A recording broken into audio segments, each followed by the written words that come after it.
They told us Social Security would be there, always, that our pensions were safe, that retirement was a reward we'd earned. But in 2025, that promise is cracking. Quietly, underneath the headlines about elections and inflation, something is shifting. Did you know the Social Security Trust Fund is projected to run dry in less than 10 years? That benefits could be automatically slashed by nearly 25% overnight. And while the government debates, millions of retirees are already living the reality. Higher prices, delayed payments, and reforms that feel more like warnings. So, what's really going on behind closed doors? Who's going to pay the price? And what happens when a generation that built the country gets left behind? Hit like, subscribe, and let's go. For decades, Social Security was the unshakable pillar of retirement in America. Signed into law in 1935, it was a promise to workers that no matter what, after a lifetime of labor, there would be something waiting at the end. A safety net, a cushion. And for nearly a century, it worked. Today, over 71 million Americans, retirees, disabled workers, survivors, depend on monthly benefits to pay for rent, medication, food, sometimes even survival. But here's the part that makes this moment in history so critical. The system wasn't designed to handle this. Not the rising cost of living, not the sheer number of retirees, not the fact that people are living longer, while fewer younger workers pay into the system. And now, in 2025, the cracks are no longer invisible. They're everywhere. Benefits aren't keeping up with inflation. Retirement savings are drying up faster. Medicare premiums are rising, while out-of-pocket costs spiral. And in the background, the Social Security Trust Fund, the financial core of the system, is on a countdown to depletion. According to the latest government reports, unless something drastic changes, the fund will run out by 2033, possibly sooner. At that point, benefits will be automatically cut unless Congress acts. The country stands at a crossroads. People are scared. Politicians dodge questions. And beneath it all is a quiet but terrifying question no one wants to ask out loud. What happens when the system built to protect us fails us instead? It all began during the Great Depression, a time when millions of Americans had nothing. No work, no savings, no future. People were starving. Elders, after a lifetime of labor, were left to beg or rely on family, if they had one. In 1935, President Franklin D. Roosevelt signed the Social Security Act into law, calling it a safeguard against the hazards and vicissitudes of life.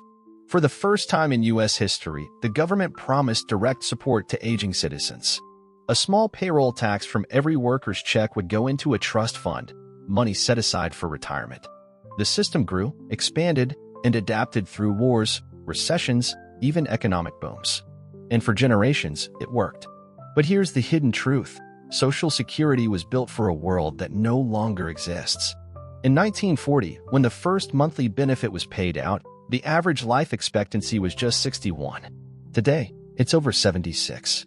Back then, there were 159 workers for every person receiving benefits. Today, less than 3. The math is breaking down, and it's accelerating. Every day, over 10,000 baby boomers retire.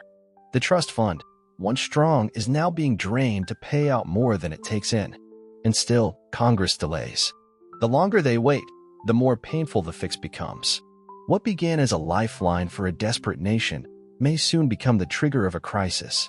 Because if the foundation cracks, the fall won't be slow. It'll be sudden and irreversible. It's no longer a distant warning, it's here. The numbers don't lie, and they're terrifying. According to the Social Security Administration's 2024 report, the combined trust funds will become insolvent by 2033. That's just 8 years from now. When that happens, unless Congress acts, monthly benefits will be cut by 23% automatically. That means someone receiving $1,800 a month today could suddenly get only $1,386. No warning, no appeal, just less. Now ask yourself, could you afford that kind of cut? Most can't. 2 out of 3 retirees rely on Social Security for more than half their income. For 1 in 4, it's their only source. And this isn't just about numbers, it's about people. It's about the grandmother who now skips meals to pay for insulin, the veteran choosing between gas and groceries, the couple who thought they'd saved enough, but now quietly sell off furniture to cover medical bills. And behind all this, the economy shifts. If benefits drop, consumer spending crashes. Entire industries, housing, healthcare, retail, could spiral. Meanwhile, trust in the system erodes. And with rising prices, shrinking pensions, and political gridlock, the pressure is building. A slow burn crisis creeping toward collapse. You might see the check come next month, and the one after that. But what about 5 years from now? What happens when the system designed to protect the most vulnerable becomes the very thing that fails them? The danger isn't coming. It's already begun. Here's the part almost no one knows or wants to talk about. Social Security isn't a savings account. There's no vault with your name on it. The money you paid in during your working years? It's already been spent on someone else's benefits. That's how the system was built from day one. It's called pay-as-you-go. Current workers fund current retirees. But now, there simply aren't enough workers. Fewer births, aging population, automation, and with every passing year, the math gets worse. In 1950, there were 16 workers for every retiree. Today, it's less than 3. By 2035, closer to 2. And here's the twist, this model only works when there's constant growth. More workers, more wages, more taxes. But economists now say we've entered a long-term demographic slowdown. Fewer young people, stagnant wages, longer lifespans. It's a formula for collapse. Some experts argue for raising the retirement age again, maybe to 70. Others call for higher taxes. But every option means someone suffers. And that's where it gets political. Deeply political. A single policy shift could cost a retiree thousands or save the system for decades. But no one wants to make the first move. Meanwhile, proposals are floated to privatize Social Security to hand it over to Wall Street. Others suggest means testing benefits, turning it into a welfare program. Each idea sparks outrage. And yet, in the silence, time slips away. So here's the question. What happens when a system built on trust loses that trust completely? Today, Social Security isn't just managed by lawmakers. It's monitored, modeled, and stress-tested by some of the most advanced tools in economics and data science. Researchers use complex predictive algorithms to simulate thousands of possible futures, each based on different assumptions about life expectancy, wage growth, birth rates, and even immigration. The results? Not comforting. According to simulations from the Congressional Budget Office and the Urban Institute, even under the most optimistic scenarios, the system will face severe shortfalls within a decade.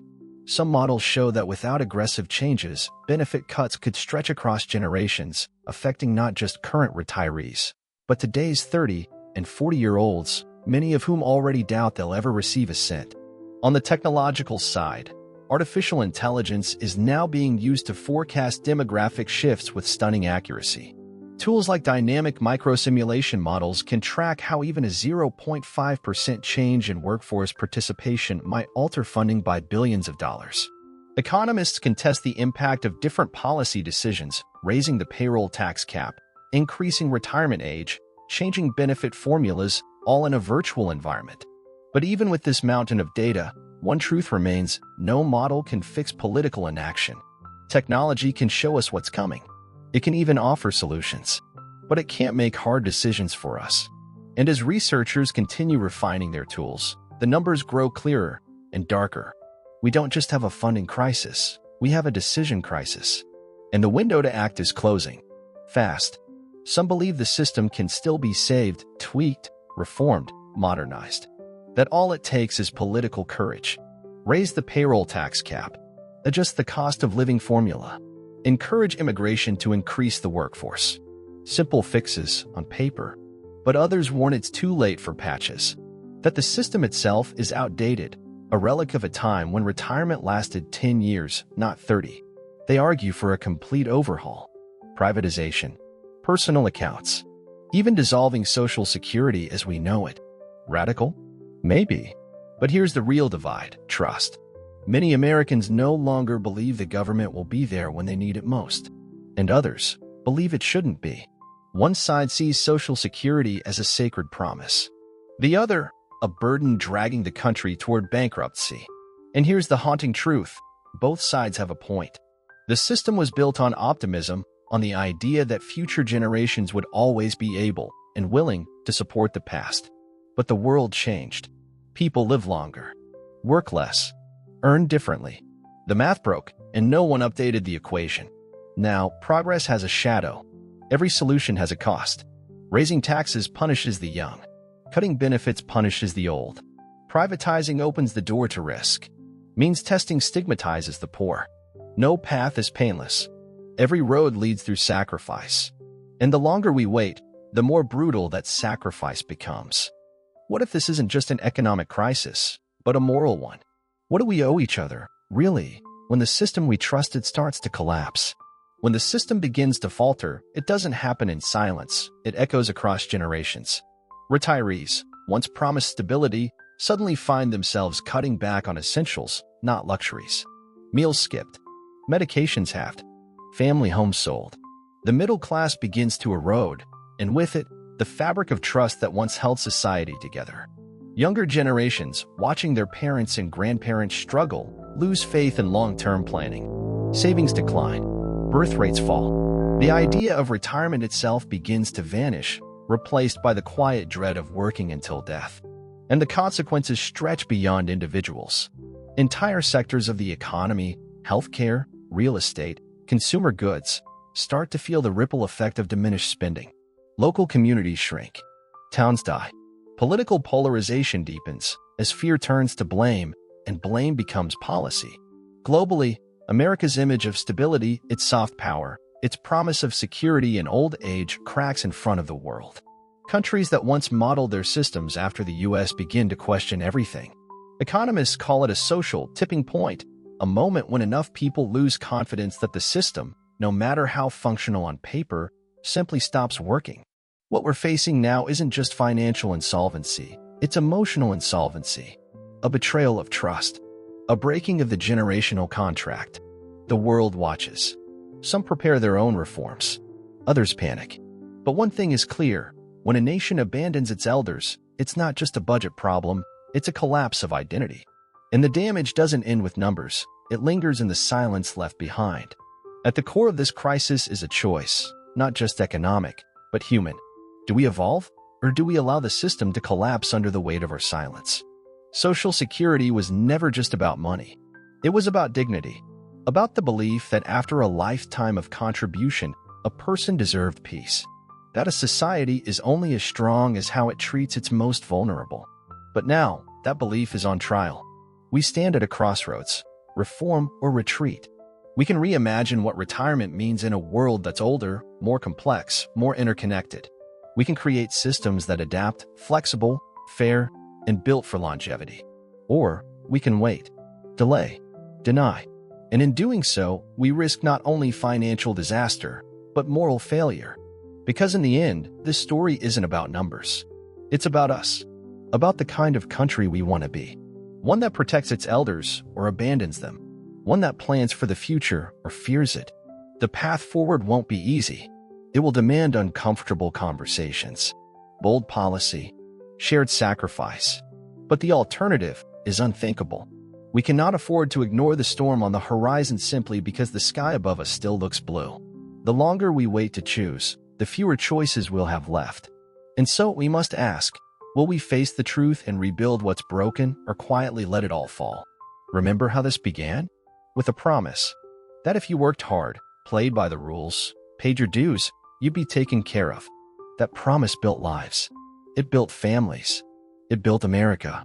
But here we are 2025, and that promise feels like it's slipping through our fingers. And maybe you felt it too. A late bill. A prescription you wait to refill.